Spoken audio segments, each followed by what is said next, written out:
Welcome friends, আজ আমি এই ভিডিওতে ডাব্লিউপি কনস্টেবল 2019-এ যারা প্রভিশনালি সিলেক্টেড হয়েছো তাদের ভেরিফিকেশনের সময় যে ডকুমেন্টসগুলো লাগবে সেই বিষয় নিয়ে আলোচনা করব।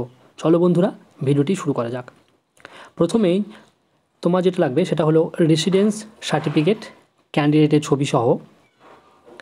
2 নম্বরে তোমার লাগবে তোমার নিজের পিতা এবং মাতার আধার, ভোটার, রেশন কার্ড এবং ভোটার লিস্টের জেরক্স। এখানে ভোটার লিস্টের জেরক্স দেওয়ার সময় সর্বশেষ ভোটার লিস্টের জেরক্সটা দিতে হবে। তারপরে বলা হয়েছে তুমি যদি বিবাহিত হও তাহলে তোমার স্ত্রীর আধার, ভোটার, রেশন কার্ড ও ভোটার লিস্টের জেরক্স। তারপরে বলা হয়েছে জন্ম সার্টিফিকেটের জেরক্স। যাদের জন্ম 1989-এর 26শে জানুয়ারির পরে তাদেরকে কিন্তু জন্ম সার্টিফিকেট দিতে হবে। 7 নম্বরে বলা হয়েছে স্কুল, কলেজ ও ইউনিভার্সিটির সমস্ত ডকুমেন্টসের জেরক্স, অ্যাডমিট, মার্কশিট ও সার্টিফিকেট 2 কপি করে। 8 নম্বরে বলা হয়েছে বাবা ও মা মারা গেলে মৃত্যু সার্টিফিকেটের জেরক্স। 9 নম্বরে বলা হয়েছে বাড়ির পুরাতন দলিলের জেরক্স, বাবা কিংবা দাদুর 1970 সালের আগের।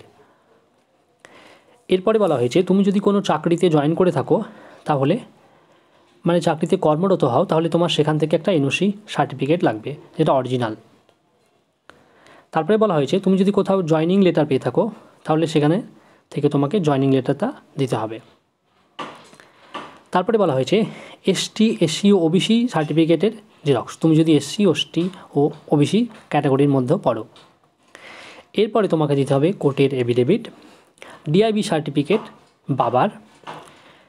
এরপর এই সমস্ত ডকুমেন্টস এর জেরক্স ও অরিজিনাল নিয়ে ক্যান্ডিডেটকে অবশ্যই আসতে হবে ডকুমেন্টস ভেরিফিকেশনের সময়। ধন্যবাদ বন্ধুরা, আজকের ভিডিওর আপডেট এইটুকুই। আরও আপডেট পেতে আমাদের চ্যানেলটিকে এখনই সাবস্ক্রাইব করুন। কোনো জিজ্ঞাসা থাকলে যে কমেন্ট সেকশনে জানান, আর ভিডিওটি ভালো লেগে থাকলে অবশ্যই লাইক করুন।